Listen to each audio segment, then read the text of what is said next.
I'm Jacob, 47M, and I need to share my story. It's been a difficult journey, and I'm still trying to process everything that's happened. My wife, Rebecca, 45F, and I have been together for 17 years, married for almost 10 of those. We have 2 kids, Emily, 14F, and Billy, 12M. When Rebecca and I first got together, she had dreams of going back to college and getting her master's degree.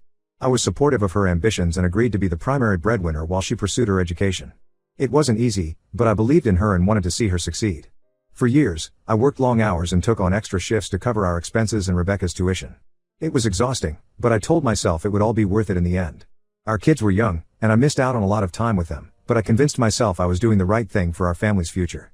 Throughout this time, I started noticing some odd behavior from Rebecca. She would sometimes be gone longer than expected, and there were occasions when I had no idea where she was. When I asked, she'd brush it off with vague explanations about study groups or running errands. I wanted to trust her, so I pushed my doubts aside and focused on work.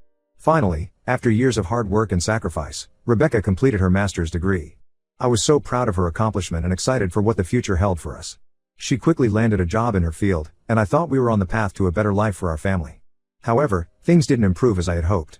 Rebecca seemed distant, and her new job meant she was spending even more time away from home. I tried to be understanding, knowing she was adjusting to her new career, but something felt off. Last week, I received a call from my friend, Tom, 46M, who works at the same company as Rebecca. His voice was tense as he told me, "Rob, something's not right. You need to come to the Oakwood Hotel right now." My heart started racing, and my mind went to the worst possible scenarios. I rushed to the hotel, my hands shaking as I gripped the steering wheel. When I arrived, Tom was waiting for me in the lobby. His face was grim as he led me to a room on the 3rd floor. As we approached, I heard familiar laughter coming from inside. Tom knocked on the door, and after a moment of shuffling sounds, it opened. There stood Rebecca, her hair disheveled and lipstick smudged. Behind her, I saw a man hastily buttoning his shirt. It was Mark, 41M, one of Rebecca's co-workers whom I'd met at a company party just a month ago. The world seemed to stop spinning as I stood there, staring at the scene before me.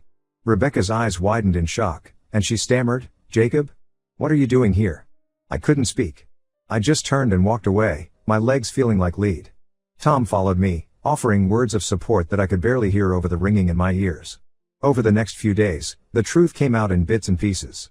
Rebecca had been having an affair with Mark for months, practically since she started her new job. All those late nights at the office and weekend work events had been lies. What hurt even more was learning that Rebecca had been draining our joint accounts to fund her outings with Mark. Expensive dinners, weekend getaways, gifts, all paid for with the money I had worked so hard to earn while supporting her education. When I confronted Rebecca about the affair and the financial betrayal, her reaction shocked me. There was no remorse, no guilt on her face.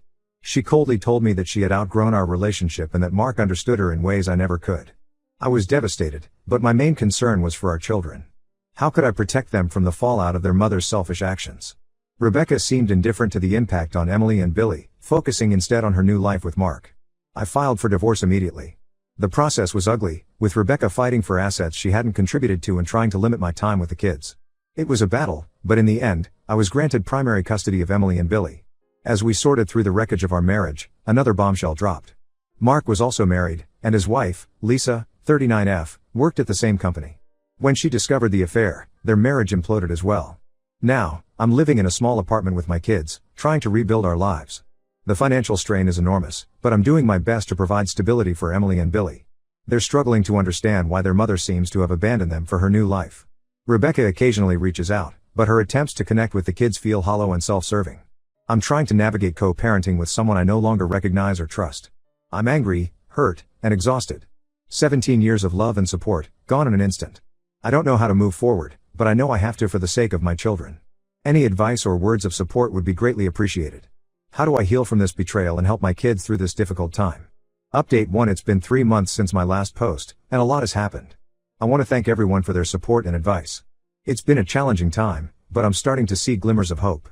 First, I need to address something that came to light shortly after my original post. A few days after I shared my story, I received an anonymous email with information that turned everything upside down once again. The email contained financial records and text messages that revealed Rebecca's affair hadn't started with her new job, it had been going on for years, even while she was in school. The sender turned out to be Lisa, Mark's ex-wife, who had been doing her own investigation. This new information was like a punch to the gut. All those years I thought I was supporting Rebecca's dreams, she had been lying and cheating. The sacrifices I made, The time away from my kids, it all felt like a cruel joke. With this new evidence, I was able to renegotiate our divorce settlement. Rebecca's attempts to claim alimony were shut down, and I received a more equitable division of assets. It doesn't make up for the years of deception, but it's given me some financial breathing room. The kids are still struggling, especially now that the full extent of their mother's betrayal has come to light. Emily has become withdrawn, while Billy has been acting out at school. I've found a support group for children of divorce, and it seems to be helping them process their emotions. Surprisingly, Lisa and I have formed an unlikely friendship. We've been meeting for coffee occasionally, sharing our experiences and supporting each other through the healing process. It's nice to have someone who truly understands what I'm going through. On a more positive note, I've reconnected with an old friend from college, Jennifer, 46F. We ran into each other at a local farmer's market, and she invited me and the kids to join her family for a picnic. It was the first time in months that I saw genuine smiles on Emily and Billy's faces. Jennifer is a widow with a son, Ryan, 13M, who's around Billy's age. The boys hit it off immediately, bonding over their shared love of video games and sports. Emily was quieter, but she seemed to enjoy talking with Jennifer about books and art. We've been spending more time together as families, and it's been a breath of fresh air. Jennifer understands the complexities of single parenthood, and her gentle presence has been a calming influence on all of us. Work has been another unexpected source of positivity. My boss, understanding my situation, offered me a flexible schedule that allows me to be more present for my kids. I've even taken on a new project that's reignited my passion for my career. As for Rebecca, she and Mark are still together, but things aren't as rosy as they imagined. I've heard through mutual friends that they're struggling with the fallout from their actions. Mark's professional reputation has taken a hit, and Rebecca is finding it hard to maintain relationships with old friends who know what she did. Rebecca has made a few attempts to see the kids, but her visits are awkward and tense. Emily refuses to speak to her, and Billy's anger often boils over. I'm trying to encourage them to maintain a relationship with their mother, but I won't force it if they're not ready. I'm still angry and hurt, but I'm also starting to feel something I hadn't expected: relief. The weight of supporting someone who didn't appreciate or respect me is gone. I'm rediscovering who I am outside of that relationship, and I'm excited about the possibilities that lie ahead. There's still a long road ahead of us, but for the first time in months, I'm feeling hopeful about the future. My focus is on healing, both for myself and my children. We're taking it one day at a time, finding joy in small moments and leaning on each other for support. Thank you all again for your kindness and advice. I'll keep you updated as we continue on this journey of recovery and new beginnings. Update 2: It's been 6 months since my last update, and the twists and turns in our story continue. I want to share some significant developments that have occurred in our lives. About 2 months ago, I received a call from Rebecca that I never expected. Her voice was shaky, and she asked if we could meet in person to talk. Against my better judgment, I agreed, curious about what she had to say. When we met at a local coffee shop, I hardly recognized the woman sitting across from me. Rebecca looked tired and defeated, a far cry from the confident persona she had projected during our divorce. She took a deep breath and began to speak. Rebecca revealed that her relationship with Mark had fallen apart spectacularly. The fantasy life they had imagined crumbled under the weight of reality and guilt. Mark had become controlling and jealous, constantly accusing Rebecca of cheating on him as she had done to me. But the real bombshell came next. Rebecca confessed that she had been struggling with a gambling addiction for years, even before she started her master's program. The money she had drained from our accounts hadn't all gone to her affair; a significant portion had been lost at casinos and online betting sites. She broke down in tears, explaining how the addiction had taken over her life, leading her to make increasingly destructive decisions. The affair with Mark had been an escape, a way to feel in control when her life was spiraling. I sat there, stunned by these revelations. Part of me was angry that she had kept this hidden for so long, but another part felt a strange sense of relief. Finally, there was an explanation for the behavior that had seemed so out of character for the woman I had loved. Rebecca told me she had hit rock bottom and was now in a treatment program for her addiction. She was working with a therapist to address the underlying issues that had led to her destructive behavior. She didn't expect forgiveness but wanted me to know the truth, especially for the sake of our children. Speaking of the kids, they'd been making progress in their own healing journeys. Emily has started opening up more in her therapy sessions, and Billy's behavior at school has improved significantly. A lot of this positive change, I believe, is due to the stable and supportive environment we've created at home. Jennifer and her son Ryan have become an integral part of our lives. The kids look forward to our weekly game nights and weekend outings. Emily has even started calling Jennifer for advice about girl stuff that she doesn't feel comfortable discussing with me. As for Jennifer and me, our relationship has deepened over these past months. We've been taking things slow, mindful of our children's feelings and our own past hurts. But there's a warmth and understanding between us that gives me hope for the future. After hearing Rebecca's confession, I had a lot to process. I spoke with my therapist and eventually decided to share the information with Emily and Billy, in an age-appropriate way. I felt they deserved to know the truth about their mother's struggles. Their reactions were mixed. Emily was angry at first, feeling betrayed all over again. But as we talked more, she began to understand the complexity of addiction and mental health issues. Billy was quieter, asking thoughtful questions about how we could support his mom's recovery. In a surprising turn of events, the kids expressed interest in seeing Rebecca again. We arranged a supervised visit, and while it was emotional and sometimes tense, it felt like a small step towards healing for our family. I want to be clear, Rebecca's revelations don't erase the pain of her actions.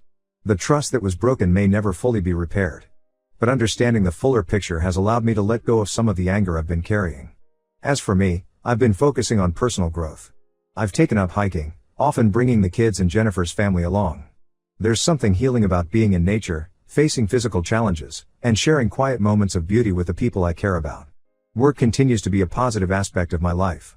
I've received a promotion that not only brings financial stability but also new challenges that keep me engaged and motivated. Looking back on the past year, it's hard to believe how much has changed. There have been moments of deep pain and surprising joy. I'm not the same person I was when I wrote that first post, and in many ways, I'm grateful for the growth this experience has forced upon me. As we move forward, I'm cautiously optimistic about the future. There will undoubtedly be more challenges ahead, but I feel better equipped to face them. My focus remains on providing a stable, loving home for my children and nurturing the new relationships in our lives.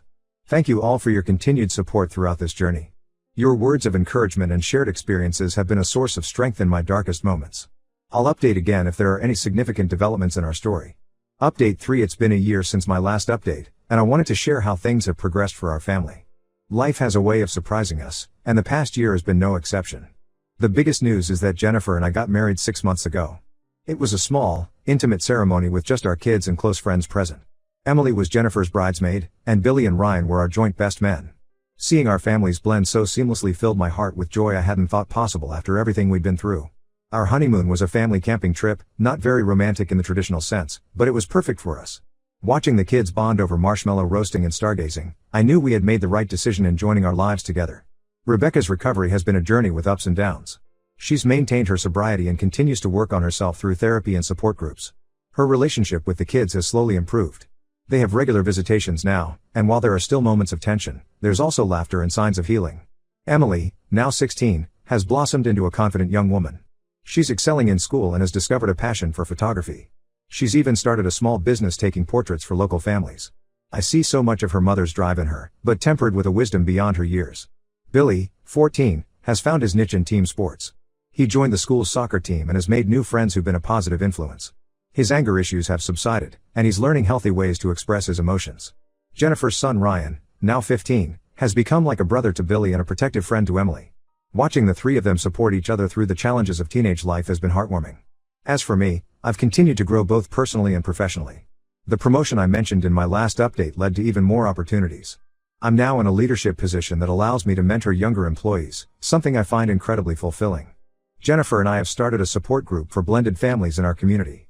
We share our experiences and provide a safe space for others navigating similar challenges. It's been healing to turn our struggles into something positive that can help others. Rebecca has made significant strides in rebuilding her life. She's found a job she enjoys and has slowly begun to repair some of the relationships she damaged. While we'll never be close friends, we've reached a place of civil co-parenting that prioritizes the kids' well-being. Looking back on the past 2 years, it's hard to believe how far we've come. The pain of betrayal and loss will always be a part of our story, but it no longer defines us. We've built something new, a family bonded not just by blood, but by choice and shared experiences. There are still challenges, of course. Blending families is never without its complications. We have disagreements about parenting styles, struggle with scheduling conflicts, and sometimes deal with feelings of jealousy or insecurity. But we face these issues together, with open communication and a commitment to making our unique family work. I've learned that healing isn't linear. There are still days when the past catches up with me, when I feel angry or sad about what happened. But those days are fewer and farther between. I've found that focusing on the present and the future we're building together is the best antidote to those negative feelings. To everyone who has followed our story and offered support along the way, thank you. Your kindness and encouragement have meant more than you know. While I may not update again, please know that your words have made a real difference in our lives. Here's to new beginnings, second chances, and the families we create along the way. Whatever challenges you're facing, I hope our story gives you some hope that better days are possible.